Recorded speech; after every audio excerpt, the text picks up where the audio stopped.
इस वीडियो के अंदर हम द फाइट चैप्टर के क्वेश्चन आंसर्स करेंगे। तो बच्चों सबसे पहले करेंगे हम पेज नंबर 49 पर कॉम्प्रीहेंशन चेक वाले जो क्वेश्चन है उनको। क्वेश्चन नंबर 1 है, in what way is the forest pool different from the one which Ranji knew in the Rajputana desert. तो आपको इसमें ये बताना है कि जो फॉरेस्ट का पूल था, जो जंगल का पूल था, वो राजपुताना डेजर्ट के अंदर जो पूल था उससे कैसे अलग था। तो आप इसका आंसर लिखोगे, the forest pool was clean, cold and inviting, but the pool in the Rajputana desert was sticky and muddy, where buffaloes wallowed and women washed clothes. तो देखिए बच्चों, वेलोड का क्या मतलब होता है। तो देखिए, जो एनिमल्स होते हैं ना, वो पानी के अंदर जब रोल करते हैं खुद को ठंडा रखने के लिए, तो उस चीज को हम वेलोड कहते हैं। ओके, तो देखिए जो फॉरेस्ट का पूल था ना, वो एकदम साफ सुथरा था और उसमें जो पानी था वो ठंडा था। लेकिन जो राजपुताना डेजर्ट के अंदर पूल था, तो बच्चों वो कैसा था, वो चिपचिपा था। उसके अंदर जो पानी था वो चिपचिपा था और उस पूल के अंदर बहुत सारी मिट्टी भी थी। और बच्चों वहां पर जो बफेलोज थी वो क्या कर रही थी, वो पानी के अंदर बैठ रही थी, रोल हो रही थी खुद को ठंडा रखने के लिए। और वहां पे औरतें जो थी, वुमेन जो थी, वो कपड़े धो रही थी।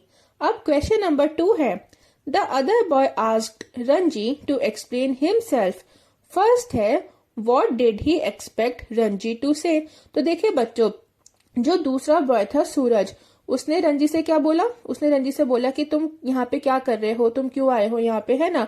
फिर आपको इसमें ये बताना है कि वो रंजी से क्या एक्सपेक्ट कर रहा था, कि जब वो रंजी से ये बात बोले कि तुम यहाँ पे क्या कर रहे हो, क्यों आए हो, तो वो क्या एक्सपेक्ट कर रहा था कि रंजी उसको क्या बोले, उसको क्या जवाब दे। तो आप इसका आंसर लिखोगे, the other boy expected Ranji to say sorry. तो बच्चों देखिए, सूरज ना ये एक्सपेक्ट कर रहा था रंजी से कि रंजी उसको सॉरी कहे। कहाँ पर आने के लिए, जहाँ पे वो फॉरेस्ट का पूल था, रंजी उस जगह पर आ गया था ना, तो उस जगह पर आने के लिए रंजी जो है वो सूरज को सॉरी बोल दे कि वो यहाँ पे गलती से आ गया। ओके, फिर सेकंड है, was he in your opinion right or wrong to ask this question. अब आपको बताना है कि आपके हिसाब से क्या सूरज ने जो सवाल पूछा था, जो क्वेश्चन पूछा था कि तुम यहाँ पे क्या कर रहे हो रंजी से, क्या वो सही था या वो गलत था, उसे ये सवाल पूछना चाहिए था या नहीं पूछना चाहिए था। ठीक है, तो आप इसका आंसर लिखोगे, he was wrong because the pool was common property. तो बच्चों ये सवाल पूछना बहुत गलत है। क्यों? क्योंकि जो पूल था ना वो फॉरेस्ट के अंदर था। तो फॉरेस्ट क्या है, फॉरेस्ट जो है वो बच्चों हमारे नेचर का पार्ट है और नेचर में जितनी भी चीजें हैं वो सबकी हैं, है ना। तो वो कॉमन प्रॉपर्टी था पूल। तो इसलिए सूरज का अपनी पर्सनल प्रॉपर्टी पूल को समझना ये बिल्कुल भी ठीक बात नहीं थी। तो उसे जब उसने रंजी से ये सवाल पूछा कि तुम यहाँ पे क्या कर रहे हो, तो ये सवाल पूछना उसका बहुत ज्यादा गलत था।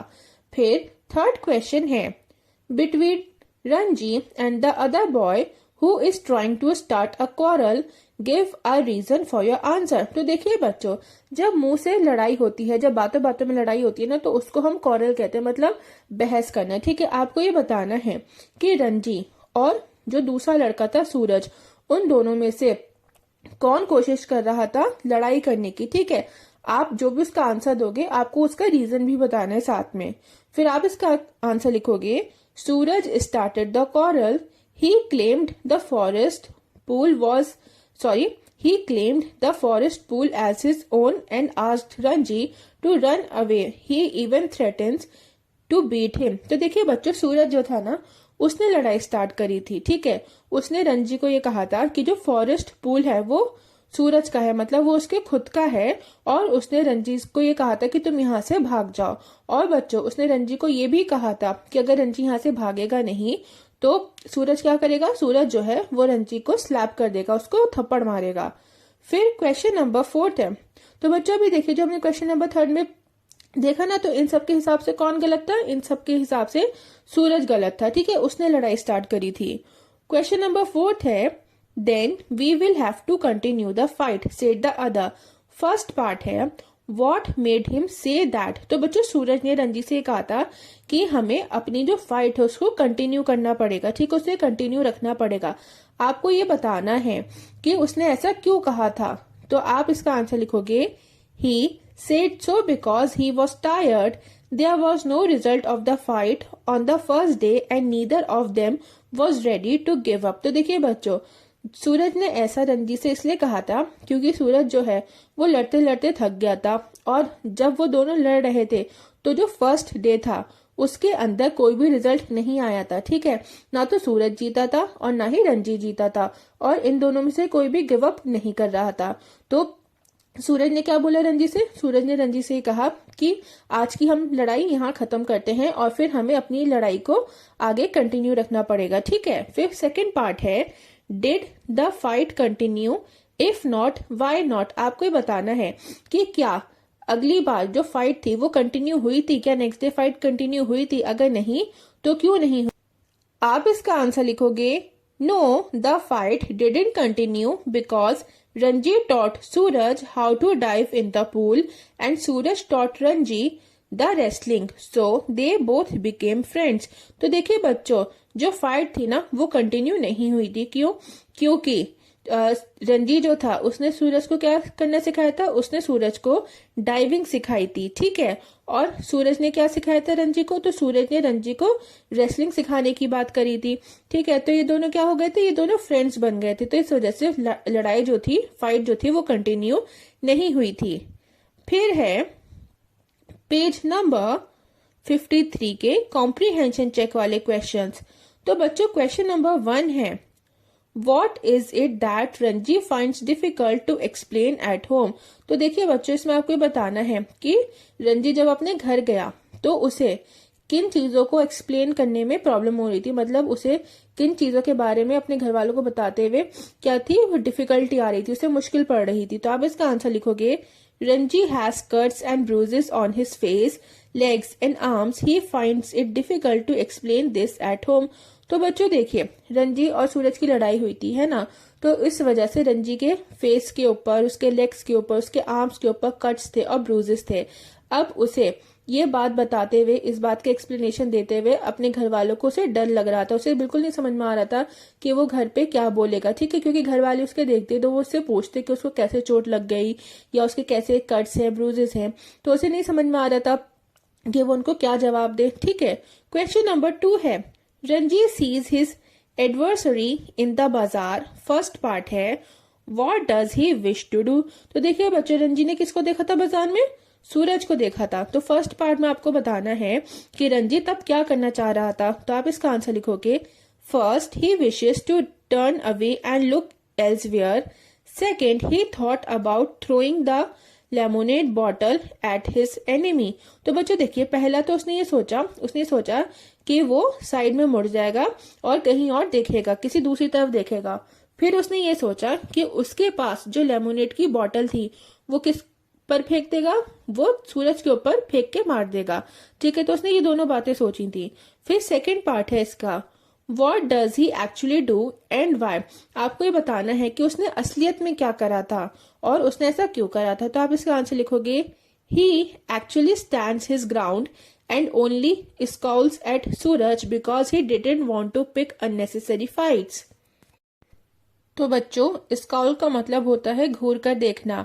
तो रंजी जो है ना तो वो इधर उधर देखता है, ना ही वो सूरज के लेमोनेड फेंक के मारते, वो क्या करता है, वो खड़ा रहता है और सूरज को घूर के देखता है।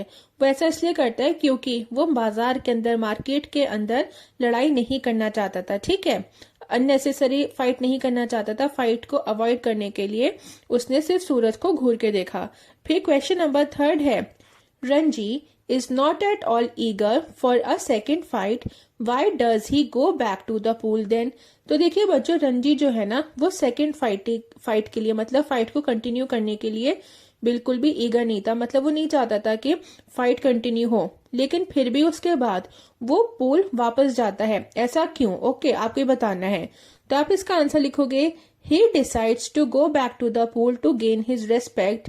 He thought that if he surrendered, he would be beaten for all time. तो देखिए बच्चों, रंजी वापस पूल पर इसलिए जाता है ताकि उसकी जो रिस्पेक्ट है वो बनी रहे।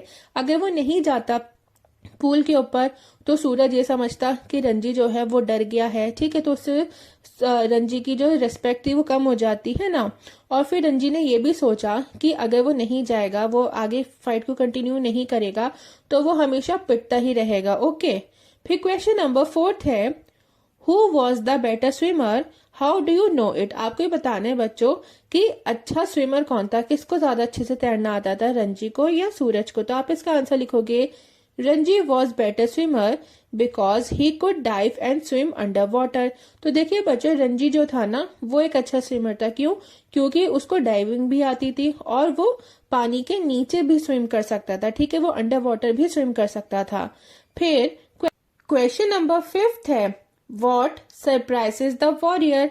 तो बच्चों देखिए, इस क्वेश्चन के अंदर आपको ये बताना है कि सूरज किस बात से सरप्राइज हो गया था, वो किस बात से हैरान हो गया था। ओके, तो आप इसका आंसर लिखोगे, he was surprised when Ranji dived straight into the water and cut through it like a knife. Again, he was surprised when Ranji swam underwater, circled him and came upon him from behind. तो बच्चों देखिए, जो warrior था, जो सूरज था, वो कब surprise हो गया था, वो कब हैरान हो गया था, वो तब हैरान हो गया था जब रंजी ने पानी के अंदर क्या करी थी बच्चों, पानी के अंदर उसने डाइव करा था। तो बच्चों डाइव हम किसे कहते हैं, डाइविंग करना हम किसे कहते हैं। तो देखिए, जब हम अपना जो हेड होता है वो आगे रखते हैं और अपने जो हमारे आर्म्स होते हैं उनको आगे रख के जब हम पानी के अंदर कूदते हैं, जब हम जंप लगाते हैं, तो उस चीज को हम डाइविंग कहते हैं। ओके, डाइव करना कहते हैं हम। तो जो सूरज था वो इसी चीज से हैरान हो गया था कि रंजी को डाइविंग जो थी वो आती थी। फिर देखिए, रंजी जब पानी के अंदर कूदा तो वो कैसे तैर रहा था बच्चों, वो बिल्कुल ऐसे तैर रहा था। उसने पानी को बिल्कुल ऐसे अलग अलग कर दिया था कि जैसे कोई नाइफ है, जैसे कोई छुरी है, उसने पानी को काट दिया हो, ठीक है, तो वो ऐसे तैर रहा था। फिर सूरज जो है वो दोबारा से कब सरप्राइज हुआ, वो तब सरप्राइज हुआ कि रंजी जो है वो पानी के अंदर तैरने लगा। तो बच्चों सूरज जो है वो किस पे बैठा था, वो रॉक के ऊपर बैठा था, है ना। तो रंजी ने क्या करा, वो पानी के अंदर क्या कर रहा था, तैर रहा था। उसने सूरज को सर्कल करा, ठीक है, सूरज के चारों तरफ उसने चक्कर लगाया और फिर पीछे से आ गया था वो निकल के, ठीक है। तो इन चीजों को देख के जो सूरज था वो हैरान हो गया था। क्वेश्चन नंबर 6 है, now that they are at the pool why don't they continue the fight. तो बच्चों देखिए, इसमें आपको बताना है कि दोनों ही रंजी और सूरज जो थे वो पूल पर थे। तो आपको बताना है कि उन दोनों ने फाइट जो है, लड़ाई जो है, उसको कंटिन्यू क्यों नहीं करा था। तो आप इसका आंसर लिखोगे, they don't continue the fight because their interest shifts from fighting to swimming and they become friends. Suraj wanted to learn diving from Ranji and Ranji also wanted to help Suraj. तो देखिए बच्चों, इन दोनों ने ना लड़ाई को continue नहीं रखा था। क्यों? क्योंकि इनका जो इंटरेस्ट था वो लड़ाई से हटके किस पे आ चुका था, वो स्विमिंग के ऊपर आ चुका था और ये दोनों दोस्त बन गए थे। सूरज जो है वो रंजी से डाइविंग सीखना चाहता था और रंजी भी सूरज को डाइविंग सिखाना चाहता था। इस वजह से इन लोगों ने अपनी लड़ाई को कंटिन्यू नहीं रखा। क्यों? क्योंकि दोनों फ्रेंड्स बन गए थे। क्वेश्चन नंबर 7 है, Ranji's superiority over the other boy is obvious in the following. तो देखिए बच्चों, रंजी जो है ना वो कई चीजों में सूरज से ज्यादा अच्छा था। आपको ये बताना है कि वो किन किन चीजों के अंदर अच्छा था। तो देखिए बच्चों, रंजी जो है ना वो किस में अच्छा था, तो आप लिखोगे गुड डाइविंग, मतलब उसको अच्छी डाइविंग करनी आती थी। फिर है स्विमिंग अंडर वाटर, उसको पानी के अंदर भी तैरना आता था। सेंस ऑफ ह्यूमर, उसका सेंस ऑफ ह्यूमर भी अच्छा था। विलिंगनेस टू हेल्प, वो क्या करता था, वो सूरज की मदद करना चाहता था, है ना, तो उसके अंदर मदद करने की भी आदत थी। तो इन चारों चीजों के अंदर जो रंजी था वो सूरज से बेहतर था। अब क्वेश्चन नंबर 8 है, what according to you makes the two adversary turn into good friends in a matter of minutes. Explain it as you have understood it. तो देखो बच्चों, रंजी और सूरज ये दोनों आपस में लड़ रहे थे। ओके, आपको इस क्वेश्चन के अंदर ये बताना है कि ये दोनों एक दूसरे के एनिमी थे, दोनों एक दूसरे से लड़ाई कर रहे थे, लेकिन ऐसा क्या हुआ इन दोनों के बीच कि ये लोग अचानक से अच्छे दोस्त बन गए। तो आप इसका आंसर लिखोगे, Suraj wanted to learn diving from Ranji and Ranji was also willing to help him. In return, Suraj promised to teach him wrestling, so they both agreed to help each other and turned into good friends. तो देखो बच्चों, सूरज जो है ना वो रंजी से diving सीखना चाहता था और रंजी भी उसको सिखाना चाहता था। फिर सूरज ने रंजी से ये प्रॉमिस करा था कि वो रंजी को क्या सिखा देगा, रेसलिंग सिखा देगा, कुश्ती सिखाएगा। तो इन दोनों ने क्या करा, ये दोनों एग्री हो गए कि ये एक दूसरे की हेल्प करेंगे और बच्चों इस तरीके से ये दोनों अच्छे दोस्त बन गए थे, गुड फ्रेंड्स बन गए थे। फिर है पेज नंबर 54 पर एक्सरसाइज वाले क्वेश्चंस। क्वेश्चन नंबर 1 है, is fighting the only way of resolving differences of opinion, What else can be done to reach a mutually acceptable settlement? तो देखिए बच्चा, इसमें आपको बताना है कि क्या सिर्फ लड़ाई ही एक ऐसा तरीका है जिससे हम जो हमारे ओपिनियंस के अंदर डिफरेंस होता है उसको सॉल्व कर सकते हैं। फिर आपको बताना है कि ऐसा हम क्या कर सकते हैं जिससे हम ऐसे नतीजे पे पहुंचे जिसमें दोनों तरफ के जो लोग हैं वो एग्री करें। ओके, वो दोनों तरफ के जो लोग हैं वो एक फैसला लें, एक डिसीजन पे वो लोग क्या कर लें बच्चों, सेटलमेंट कर लें। आप इसका आंसर लिखोगे, No, it's not. We can reach a mutually acceptable settlement by talking calmly, listening to the other person's opinion, avoiding blame and using arbitration. तो देखिए बच्चों, लड़ाई करना सिर्फ यही एक ऐसा तरीका नहीं है जिससे हम डिफरेंसेस ऑफ ओपिनियन जो हैं उनको सॉल्व कर पाए। ठीक है, लड़ाई से बच्चों कुछ भी नहीं होता है। हम जो मतलब डिफरेंसेस ऑफ ओपिनियन है उसको हम कैसे सॉल्व कर सकते हैं। तो देखिए बच्चों, हम एकदम आराम से शांत होके बात करें एक दूसरे से तो वो सॉल्व हो जाएगा। फिर हम किससे कर सकते हैं, हम जो दूसरा इंसान है, जो अदर पर्सन है, हम उसका ओपिनियन जो है उसको ध्यान से सुने तो इससे भी सॉल्व हो सकता है। फिर हम एक दूसरे को ब्लेम ना करें कि तुमने ऐसे कर दिया या तुम्हारी वजह से ऐसा हुआ। ओके, और फोर्थ क्या बच्चों, हम क्या यूज करें, देखिए आर्बिट्रेशन का क्या मतलब होता है। आर्बिट्रेशन एक वो प्रोसेस है जिसके अंदर एक थर्ड पर्सन का यूज होता है। थर्ड पर्सन क्या करता है, वो दोनों जो लोग होते हैं दोनों तरफ की बातों को वो सुनता है और फिर वो अपना फैसला सुनाता है। ठीक है, वो अपना डिसीजन बताता है या वो आपको एडवाइस करता है कि आप ऐसा करो। ठीक है, तो इस तरीके से भी जो डिफरेंसेस ऑफ ओपिनियन है उनको रिजॉल्व करा जा सकता है। फिर है question number 2, Have you ever been in a serious fight only to realize later that it was unnecessary and futile? Share your experience, views with others frankly and honestly. देखिए बच्चों, आपको इसमें बताना है कि क्या कभी ऐसा हुआ है कि आपने लड़ाई करी हो किसी से, बहुत ज्यादा सीरियस फाइट हो गई हो, लेकिन फिर आपको बाद में ये रियलाइज हुआ हो कि जो फाइट थी वो अननेसेसरी थी, मतलब फाइट नहीं होनी चाहिए थी, बिना मतलब में बिला वजह फाइट हो गई। ठीक है, आपको ये बताना है कि क्या कभी ऐसा हुआ है। आप इसका आंसर लिखोगे, I have never been in a serious fight but I think disputes can usually be avoided or resolved calmly. Sometimes arguments might get heated but looking back most fights don't solve anything. तो बच्चों, मैं कभी भी किसी serious fight में नहीं हुई हूँ। ठीक है, मेरी कभी किसी से सीरियस फाइट नहीं हुई है, लेकिन मेरा ये मानना है कि जो डिस्प्यूट्स होते हैं या जो फाइट्स होती हैं हमें उन्हें अवॉइड करना चाहिए, या फिर जो भी डिफरेंसेस ऑफ ओपिनियन है हमें उन्हें आराम से शांति से सॉल्व करना चाहिए। ओके, रिजॉल्व करना चाहिए। और मेरा मानना ये है कि जो आर्ग्यूमेंट्स होते हैं ना वो कभी कभी हो सकता है ज्यादा बढ़ जाए, लेकिन आपको बाद में रियलाइज होता है कि जो फाइट्स होती हैं वो कोई भी चीज सॉल्व नहीं करती। ओके बच्चों, फाइट से कुछ भी नहीं होता। हमें क्या करना चाहिए, हमें फाइट नहीं करनी चाहिए, हमें चीजों को आराम से बात करके रिजॉल्व करना चाहिए।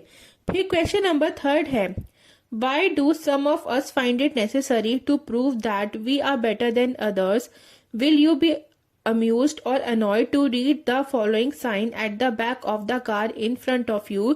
I may be going slow, but I am ahead of you. तो देखिए बच्चों, इस क्वेश्चन का मतलब ये है कि हम में से कुछ लोग क्या करते हैं, वो ये साबित करना जरूरी समझते हैं दूसरों को कि हम जो हैं वो उनसे बेहतर हैं। ठीक है, आपको ये बताना है कि हम ऐसा क्यों करते हैं, मतलब लोग जो है वो क्यों दूसरों को ये साबित करना चाहते हैं कि वो दूसरों से बेहतर हैं। ओके, तो फिर आपको ये बताना है कि मान लीजिए कि कोई कार है। ओके, उसकी बैक के ऊपर ये लिखा हुआ है, क्या लिखा हुआ है, उसकी बैक के ऊपर ये लिखा है कि मैं भले ही स्लो जा रहा हूँ लेकिन मैं तुमसे आगे हूँ। ठीक है, आपको बताना है कि इस बात को पढ़ के आप खुश होगे या फिर आप नाराज होगे। तो बच्चों आप इसका आंसर लिखोगे, We do this to satisfy our ego or to pull somebody down. I shall be amused to read such a sign, but I will not feel annoyed as I am against fast driving. तो देखिए बच्चों, काफी लोग क्या करते हैं, काफी लोग जो हैं वो दूसरों को ये प्रूफ करने के चक्कर में लगे रहते हैं कि वो उनसे बेहतर हैं। ओके, वो ऐसा क्यों करते हैं, वो ऐसा इसलिए करते हैं ताकि वो अपनी ईगो को सेटिस्फाई कर लें या फिर सामने वाले को नीचा दिखाने के लिए भी वो ऐसा करते हैं। अब देखिए, मान लीजिए कोई कार है, उसके पीछे ये लिखा है I may be going slow but I am ahead of you. अगर ये मैं लिखा हुआ देखूंगी तो मैं बच्चे में खुश होंगी। ठीक है, और मैं बिल्कुल भी अनॉय नहीं होंगी, मतलब मैं बिल्कुल भी नाराज नहीं होंगी। क्यों? क्योंकि मैं फास्ट ड्राइविंग के अगेंस्ट हूँ। ड्राइविंग जो है ना बच्चों वो स्लो ही करनी चाहिए। क्यों? ताकि जो वो होते हैं एक्सीडेंट होते हैं उनको अवॉइड करा जा सके। अगर फास्ट ड्राइविंग करोगे तो एक्सीडेंट होने के चांसेस जो है वो बहुत ज्यादा बढ़ जाते हैं। तो फास्ट ड्राइविंग नहीं करनी चाहिए, ड्राइविंग स्लो ही करनी चाहिए। बस बच्चों आपके इस चैप्टर के क्वेश्चन आंसर्स कंप्लीट होते हैं। अगर आपको वीडियो अच्छी लगी हो, पसंद आई हो तो प्लीज वीडियो को लाइक और चैनल को सब्सक्राइब कर दें और बेल आइकन को भी प्रेस कर दीजिएगा ताकि जब भी मैं कोई न्यू वीडियो अपलोड करूं तो आपको उसका नोटिफिकेशन मिल जाए।